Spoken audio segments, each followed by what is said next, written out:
faslun 5 kerol jawabongol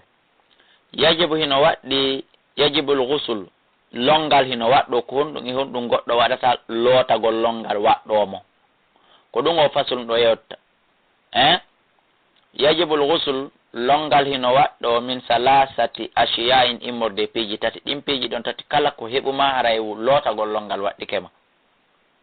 al janaba heɓugol janaba yidugol e ɓeygu mum ma yidugol e modi mum ma hoydito mani yu yalta e mum ko ɗum al janaba lotagol longal waɗɗike on ɗon wal hayde fi lordu sonnajo yi ella lewru ndu gasi lotagol longal waɗɗike mo wanni fas ƴiƴam ɓesugo sonnajo jibini ƴiƴam ɗan ari lanni lotagol longal waɗɗike mo ko ɗiɗo piji tati fal janaba to o janaba noon kanko qismani mo sendo pecce ɗiɗi ahaduma goɗɗo e majji khurujul mani ko yaltugol mani yon bi laddatin sabu dakamme mu o taadatin wowɗo anda ɗon fi nawmin foti ko e nder ɗoygol aw yaqazatin ma ko e nder finugol bijima en ko sabu rendugol e sonnajo ma gorko aw gayri ma ko hina ɗum haray deke tum mani on yalti longal waɗɗike few foti o hoyɗiti foti o finu foti ko dakamme foti yaltan hoore mum si mani yu yalti haray longal waɗɗike ɗum ko nonego wa thani noon e ɗimmo on ka janaba maghibul hashafa ko wirnagol awra on fil farji ka nder farju on ukkike e awra on ukkike ka nder farju accon hakke awra on ukkike ka nder farju haray farju ka awra on ukki ɗon awra ukki ɗon ɓenɗon ɗiɗo kala haray lotagol longal waɗɗike ɓe mani yu yalti o yaltawo madama ukko ndi haray lotagol longal waɗɗike ɓe ɗon andi ɗum ɗo kadi ko firu hadis nelaɗo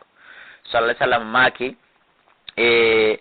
si tawi woni on tigi fawike e hoore cate ɗen nayi mi mana koyɗe ɗen ɗiɗi e balaje ɗen ɗiɗi wo si tawi woni gorko on fawike hoore ɗon summaji taada refti o tinnike ɗon qalilan gokkulni faqad wajaba waray longal waɗɗike wa illam yanzil hay so jippinal maniyu mana si man yaltani haray ɓen ɗon ɗiɗo kala ɓe lototo longal wa man ra'a kala kadi on yiwɗo fi manami ka nder ɗoygol makko koyɗol ka anna o sikkay kanko yu jami uhimo renda e sonnajo o hoyɗa ɗum kono walam yahruju minhu yaltale e makko maniyu foti ko gorko hoyɗino yiida e gorko foti ko debbo yiɗino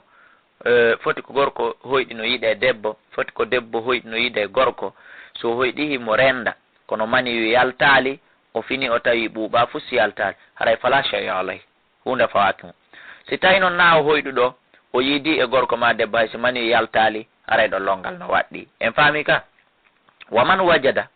kala tawɗo fi tawbi ka conco makko maniyan yaabisan maniyu yoruɗo la yadiri o anda mata asabahu ko hindituma o maniyu heɓimo ko hindituma o maniyu yalti hibbiɗo o yiya tum mani ka wudere maka jilbabu maka pantalon maka kaftani maka dra umiji to ha oron ka andude ɓayle maniyu ɗen andi wona barme yaltinta maniyu maniyu en andi ɗum ɗo be yalti e makko haray ko honno o warrata igtasala ko yo yawki san ka hurgo loto longal ɓa o andi ɗum wata yaltade e naka koyngal ɗum yaltata wo naka jungo ɗum yaltata ko beetunga ka awra ko manini ko hendituma yaltini o anda ko honno yaltiri ko rendigo ka o hoyɗiti o anda kono o andi mani yalti haray nayo tefu nayo landu ko yo yaw loto longal wa ada o fillito ma salla konko juuluno min akhiri nawmatin immorde sakkitorde ɗoygol be mana ɗoygol derniyewol nama ha ngol o ɗanino ngol fi e nder mum c'est à dire on tigi o ɗanike ka fana hella alansara o yiya maniyu no yuuri ka conci makko haray ko yo yaw o looto longal kala waɓɓutumo juulno hakkunde fana haka o looti ɗum so tawi o juuli alansara masalan o yaha o yoɓa waɓɓutu on hay si tawi noon joni hawriti no gasa hara o mani ko memi ɗo ko ila hanke ma hecciti hanke kono ɓawa ton haray no yaafa ɓa en anda koye ɗolngol tout juste